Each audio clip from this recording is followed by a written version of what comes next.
Hello बच्चों, चलिए प्रश्न को पढ़ते हैं। किसी प्रिज्म के लिए आपतन कोण 0 डिग्री से 90 डिग्री तक बढ़ाया जाता है। विचलन कोण दिए गए विकल्प हैं। ए बढ़ता है, बी घटता है, सी पहले घटता है फिर बढ़ता है, या फिर डी पहले बढ़ता है और फिर घटता है। तो चलिए बच्चों, सबसे पहले हम लिख लेंगे मूल अवधारणा जिस पर यह प्रश्न आधारित है। तो मैं लिख रहा हूं मूल अवधारणा। यह प्रश्न आधारित है प्रिज्म से अपवर्तन पर। प्रिज्म से अपवर्तन। बच्चों, जब प्रिज्म से अपवर्तन होता है तो हम वहां पर एक ग्राफ बनाते हैं जिसे हम कहते हैं आई डेल ग्राफ, जहां पर आई है आपतन कोण और डेल है विचलन कोण। तो चलिए प्रिज्म से अपवर्तन के लिए हम एक चित्र बना लेते हैं। हमने ये ले लिया एक प्रिज्म और ये आ रहा है एक आपतित प्रकाश। आपतन बिंदु पर हम एक लंब खींच देंगे तो यह बन जाएगा हमारा आपतन कोण। क्योंकि यहाँ पर प्रकाश वायु से कांच में प्रवेश करेगा, अर्थात विरल माध्यम से सघन माध्यम में प्रवेश करेगा, तो वह विलंब की ओर झुक जाएगा और पुनः जब वह कांच से वायु में प्रवेश करेगा तो वह विलंब से दूर हट जाएगा।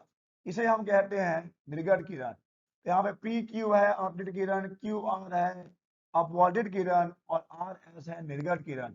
इसे हम कहेंगे अपवर्तन कोण। अब सवाल यह है कि यहाँ पर विचलन कोण कहाँ पर है। तो बच्चों, जब आपतित किरण को आगे बढ़ाया जाता है और निर्गत किरण को पीछे बढ़ाया जाता है तो इनके बीच जो कोण बनता है उसे ही कहा जाता है विचलन कोण।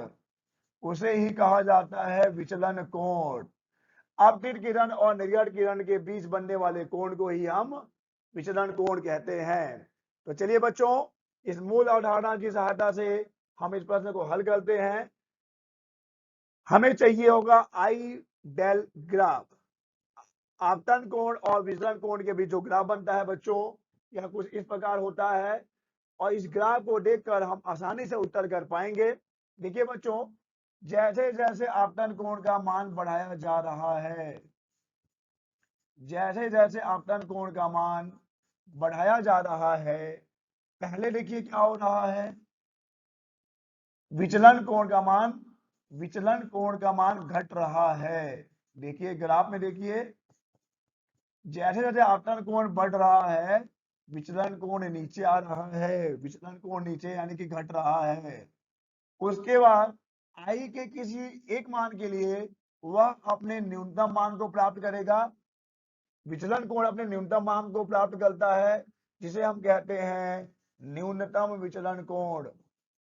न्यूनतम विचलन कोण, न्यूनतम विचलन कोण।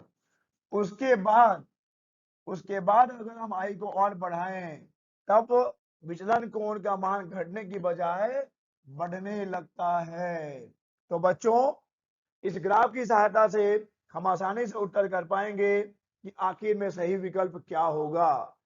पहले विचलन कोण का मान पहले घटता है और फिर बढ़ता है।